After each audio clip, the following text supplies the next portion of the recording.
Many moons ago, I examined what I thought was the most interesting aspect of Twisted Metal Black, that being the hidden twist to the game. That, of course, being the fact that the game all takes place within the mind of Sweet Tooth, aka Needles Kane, aka Marcus Kane. Now, I've examined this story from several different angles. I've examined it from the Freudian psychoanalytics perspective, of characters representing different aspects of the personality, of the strange differences between the official release and the beta cutscenes and what that may have meant to the overall product, and I've even made an earnest attempt to examine the game entirely straight without any subtext whatsoever. With that said, way back in July of 2024, when I was playing the game to review it for my 100,000 subscriber special, there is one thing that kind of stuck out to me that I knew I wanted to save for its own video. And that is the weird religious subtext within the game. So I wanted to take a minute and really examine the religious subtext and imagery and what it all means. This isn't a topic that really has the same validity as the idea that the whole game is internal, and also does contradict with some of the other things I've already talked about, so just for the fun of it, let's ignore all previous examinations and interpretations of the overall story and take a look at things from a different angle. This is by no means an airtight concept for the game, and it really isn't worth taking that seriously. It's just a bit of fun. Religious imagery, and particularly the religious imagery of the Catholic Church, is something that is present in most character stories throughout the game, and it's not something that was accidentally put in. In Blackwater Insane Asylum, every single cell within the facility has a cross-shaped window that everyone is gazing upon in their opening cutscenes. We don't necessarily see if this is a primary component with their recovery. It isn't unheard of for religion to be part of the rehabilitation process of the criminally insane. These days it's more frowned upon, especially as many mental health experts argue the validity, but most agree that there are some definite benefits. So from a pure black and white surface level examination, the idea that this is a facility that facilitates spirituality as part of their rehabilitation process is entirely plausible, especially as the story is never attempting to be fully realistic. It's more so attempting to be a level of heightened reality. It makes sense in the sense that most characters are standing before the cross at the beginning of their stories. Some of them are even clearly praying, in that most of them are trying to reach some sort of enlightenment, some sort of salvation from some great misdeed that they've committed, or perhaps some sort of misdeed that was committed against them. The most overtly religious character is of course Brimstone, aka Preacher, a man that was quite literally an insane priest. Convinced he was leading an exorcism, and also convinced that he was possessed by the spirit of the demon within the baby, which led him to kill several people, only to realize there never was a demon, and as a matter of fact, he had been taking part in a baptism when he snapped and killed everyone, including the child. The point is, he was theoretically a morally virtuous person as close to God as you can get, but committed the ultimate sin against himself and the people around him. He then tries to punish himself in various analogous ways, including trying to crucify himself, though heads up buddy, the nail doesn't go through the hand, it goes through the forearm. The hand is much more awkward to penetrate with a nail. Speaking from personal experience. He's a character for which the religious imagery comes up a lot, including when he's tasked with punishing Needles Kane. This is the cutscene where they're showcasing the attempted execution of Sweet Tooth for his many murders. In this cutscene, he's the one who puts the incantation on Needles in order to leave him in a constant state of suffering by lighting his head on fire. Fire is often seen as a divine punishment against sinners. There's a reason why hell is often depicted as a fiery wasteland. So it stands to reason that this is an attempt at a biblical punishment that just so happens to line up with the previous imagery of Sweet Tooth from games gone by. Given that this was the 5th game in the series and he had had his iconic flaming head in 3 of the 4 previous games, although 3 is debatable. Given the subtext of the flaming head, it was probably no coincidence that the priest character was the one who cursed him. It also stands to reason that the choice to make Sweet Tooth drink the blood of Preacher in order to break the curse is another thing that's borrowed from biblical texts. To this day, drinking the blood of Christ is part of the process of absolving yourself of your sin. Though in my case, drinking the blood of Christ only serves to give me a hangover. Excuse me. And so the idea of drinking the blood of the person who cursed Needles for his sin is the very thing that brings him salvation, forgives him of his sins, so to speak, and allows him to find salvation in a pain-free life. However, to ever sin once more would be to completely undo his salvation, or at least in this case, to ever kill again. and instead he chooses to reject salvation in favor of continuing his sinful ways. To me, the idea that there was this subtext running through the game, and the fact that fire, blood, crucifixion, salvation, and also the fact that there's a false messianic figure standing in the middle of it all makes it seem so vivid, and the fact that there are two obvious stories with these parallels that exists, it makes me wonder if there are other stories that have some sort of parallel to other stories or famous imagery. Obviously, one with a specific bit of imagery to look up would be Dollface, given that someone having a mask forcefully locked onto them is something that's too specific for it not to show up, and there is in fact a couple of instances of someone's face being forcefully covered as a point of humiliation and punishment. In particular, both Jesus and a person named Haman are subject to being forced into masks as a form of humiliation and indignity. The next thing I looked into was No Face, because while his quest for revenge may be a bit too unspecific to find a parallel, to have his eyes and tongue removed is something that could very well be specific enough to find a parallel. And as a matter of fact, there is. There's a passage in Zechariah 14:13, to wit, "Their eyes shall consume away in their holes, and their tongue shall consume away in their mouth." It's not a perfect one-to-one of what happened, but it is considered a biblical punishment to have your eyes and tongue removed. Drowning, on the other hand, in the case of Raven, or more specifically Kelly, isn't quite as prominent, but there are passages that reference drowning as a divine punishment. And of course, there was the whole Noah's Ark thing. It's also worth mentioning that Kelly and Raven are implied to be witches, so their punishment may be seen as divine, but with that said, they specifically go out of their way to depict the bullies who killed Kelly with their eyes being poked out when Raven is able to exact her revenge. This could also be seen as a parallel to 2 Kings 25:7. They killed the sons of Zedekiah before his eyes. They put his eyes out, bound him with bronze shackles, and took him to Babylon. The context being that the Babylonian children were killed by King Zedekiah, and the king's eyes were gouged out as punishment. Similar actions, similar results. There's probably some sort of parallel here that I can find with every character, enough so that I could be here for days. But like I said, I'm no expert. So if this was indeed intentional and there are deliberate biblical parallels here, that leads me to believe that, much like other interpretations of this story, that there's some hidden meaning behind a lot of the characters. So let's run with that idea again. One could argue that since Sweet Tooth and Calypso are against each other in the story of Sweet Tooth, that must mean that they stand on opposite sides of the religious spectrum if we are interpreting the story in that way, right? I disagree. They're both too irredeemable to be considered in any way virtuous, even in a world as twisted as this. What if Calypso is meant to represent either the devil or the Antichrist? Which one he is, though, is a bit of a coin flip, because the Antichrist is said to be a false prophet, a messianic figure who leads you into darkness, and there is certainly something to be said about Calypso being a messianic figure, recruiting all these people and giving them everything that they so desire as long as they're willing to kill.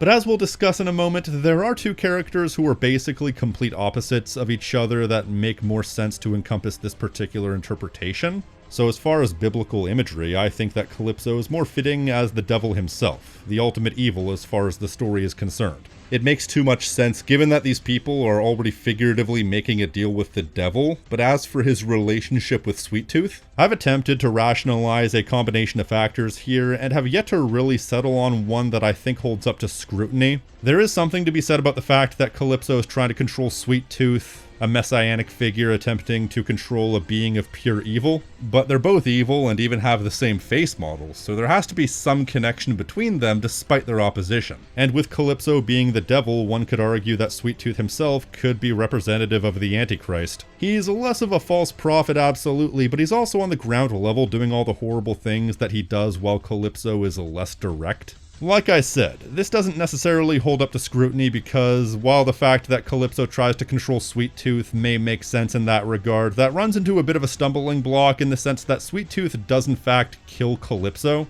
So it's not a perfect interpretation, just as this entire concept isn't a perfect interpretation. But I still think it stands to reason that despite one killing the other, that doesn't necessarily mean that either of them are morally virtuous. With that said, there is a character who's at least somewhat morally virtuous who stands against both Calypso and Sweet Tooth, that of course being Preacher. So obviously, in this hypothetical, Preacher is pretty much the only character who can represent capital H he himself. And it's interesting for the theory that, while in his story, who Preacher thought was a demon ended up just being some kid. But he's also the one who puts the curse on Sweet Tooth. Where the mystical ended up being benign in one case, this is a case of a mystical part of the game being definitively mystical, not just some smoke and mirrors crap brought on by an insane character. Then again, I guess that begs the question of what Preacher being insane represents to the overall story. I don't know. But the fact that you do have this parallel of Preacher killing the demon, possibly the Antichrist, and also punishing Sweet Tooth does lead me to believe in this particular interpretation, Sweet Tooth must therefore be the Antichrist. Because in this case, the parallel seems too coincidental to not mean something. And the fact that the demon and the child ended up being non-existent probably also means something as well. Preacher is only one of a small handful of characters attempting to actually fight evil. But of course, as we know, the God of the Bible doesn't necessarily simply exist in one form, hence the Trinity, the Father, the Son, and the Holy Spirit. Preacher being the most pure and honest distillation of Catholicism basically makes him the Father by default. The most pure distillation of the physical form of God that there is in the game. Meanwhile, what characters would represent the other two aspects of God? Well, you need someone who is in opposition of both Calypso and Sweet Tooth. Minion, aka Marcus Cain, sort of fits the bill as both a pseudo-representation of the Son, aka Jesus, as well as the Holy Spirit, because in this case we know that he lives in a perpetual state of Schrodinger's existence, in the sense that he is simply another aspect of Sweet Tooth's psyche. But with that said, the fact that he and Sweet Tooth are one and the same, just with one being a more sane, level-headed side, would lead me to believe that Minion would be the Son. And as for the Holy Spirit, the personification of the belief of God, well, that's where things get a bit difficult. But let's take things down to the most base level of that aspect. A lingering, non-specific being that exists all around you, something that could almost be considered to have no consciousness. In that respect, there is a character in the game that has no real consciousness and mostly exists as a pure force of nature that exists to destroy the evil that is the main antagonist. A being of such pure intent and so little consciousness that it could almost be considered a supernatural force. That, of course, being Black, aka Manslaughter, aka Man's Laughter. I think it works. He's the enemy of Calypso, but has no consciousness or intent of his own.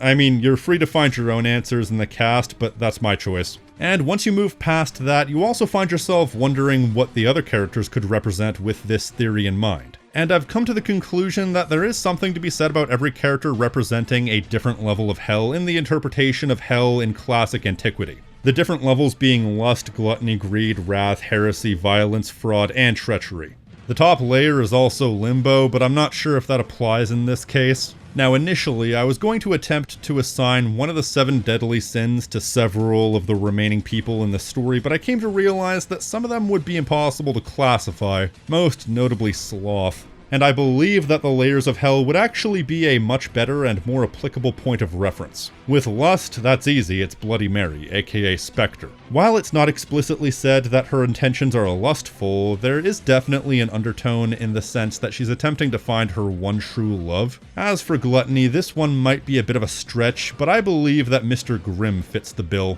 While he doesn't gluttonize to the point of being self-indulgent or wasteful, he does find himself a bit gluttonous in the fact that he has a supreme desire to eat human flesh. And to indulge in any desire like that, I believe, is inherently gluttonous. Greed, meanwhile, is pretty difficult to decipher. For this interpretation, I feel you kinda have to move beyond the idea of greed to mean a desire for riches, because you can have greed for things beyond riches. Greed at its base level is a ceaseless desire for material gain, and I believe in this respect, you have to look at Cage, a murderous lunatic who has a ceaseless desire to be the greatest murderer ever, to the point where he's willing to remove the very part of his brain that makes him feel remorse when he does kill. Of course, the fact that he's such a violent character should lead him down into a much deeper part of hell, but we're not classifying these characters by where they should end up, we're classifying them based on what they represent. Then you have Wrath. After I looked into it, Wrath seems to constitute someone committing a sin of spontaneous violence, whereas violence a few entries down is considered worse in the sense that it constitutes premeditated acts of violence. basically the difference between first and second degree murder. And when it comes to being spontaneously wrathful, I would say Junkyard Dog fits that particular bill in that he brutally murdered his own wife after seeing that she was cheating on him. Following this we have Heresy, and this is probably the easiest one to interpret. This is of course the space designated for Raven, in the sense that she is implied to be a witch, and is shown to be playing around with tarot cards, which of course aren't inherently religious, but are sometimes associated with paganism or witchcraft. So she's the character more than any who exists outside of the religious doctrine that this game's story is built around from this perspective, so that's easy. Violence, meanwhile, is not as easy because, as discussed a moment ago, it's built around a more premeditated, more deliberate style of aggression, and you'd be hard-pressed to find a character who doesn't want revenge in this game, who doesn't have premeditated intentions for violence, but in this case, I would probably give the violence distinction to Agent Stone, aka Outlaw, because his hubris and desire to take out the Apocalypse cult is so great and his rage is so blinding that when he gets his chance, innocent people get caught in the crossfire. So that says to me that his actions weren't necessarily about justice. He enjoyed the idea of this planned attack on these people, justified or otherwise. Fraud, meanwhile, is the circle reserved for hypocrites, thieves, corrupt politicians, and all-around people who falsely trick other people for their own gain. Calypso would have been a shoo-in for this had he not already been classified under a completely different category. So anyone remaining that I could put into this specific category would be a stretch at best. So I'm gonna stretch away. I believe the best and really the only representation of fraud in this particular ensemble cast left over would be the unnamed Cain child. I guess it's fraudulent in the sense that he's attempting to keep his father alive and is attempting to convince the world around him that his father is still alive when that's clearly not the case, essentially living a lie for the benefit of himself. Then of course there's the bottom layer of hell, treachery. The lowest layer is reserved for those who commit treachery or treason, which personally I don't see as the worst thing a person can do in a lot of cases. I'd rather somebody betray me than kill me, but treason sometimes does cause the death and suffering of many thousands of people and not just one, so it's a nuanced topic. I think the only person who even mildly fits treachery of those left would be John Doe, if only because by joining the tournament and killing so many people, he's inherently betraying the morals that he stood by for so many years. You know, being an undercover FBI agent attempting to infiltrate and deal with terrorists, which is a slightly idealistic view of what the FBI is, but never mind. Even if he's only doing so unintentionally, he is still in many ways betraying his country and betraying his morals. So that might be the stretch of all stretches, but there are only so many good options. As for the last accounted characters, well, one could assume that they can double up as far as wrath or violence, given the fact that the remaining characters were also contenders for that. It is funny though, because if this is an interpretation that one could believe, the circles of hell are classified by the severity of the sins, and yet several of these people are definitely nowhere near as bad as others. There's no way that Cage is more morally virtuous than the unnamed Cain child, for example. But as I've already said multiple times, this ain't exactly an airtight theory. But the different religious connotations of this game isn't something that's unfounded. As a matter of fact, I kind of went into this considering the whole thing a bit weak and possibly a bit of a stretch. But as time went on, I actually found myself considering this more deep than I had first anticipated. Like, that whole drinking blood thing went over my head for so long. Granted, I still subscribe to my earlier theories from earlier videos more so than I subscribe to anything from this video, but there is room for multiple different interpretations in a game with this much symbolism and mysterious imagery. And I'm no expert, there's probably many things I missed, so if there's any gaps that you can fill in this particular interpretation, be sure to let me know in the comment section below. And always remember the death of the author philosophy. You are allowed to interpret fiction however you wish, even if it goes entirely against the creator's vision. Your interpretation is your interpretation. Well anyways, that's all I've got, so if you like this video and want to support the channel, you can leave a like, tell me what you think in the comment section below, subscribe, and hit the notification icon so you're always up to date on what I'm doing. Elsewise than that, I've been the King of Snark Style right here on Tactical Bacon Productions, and I will see you next time. Stay crispy, my friends.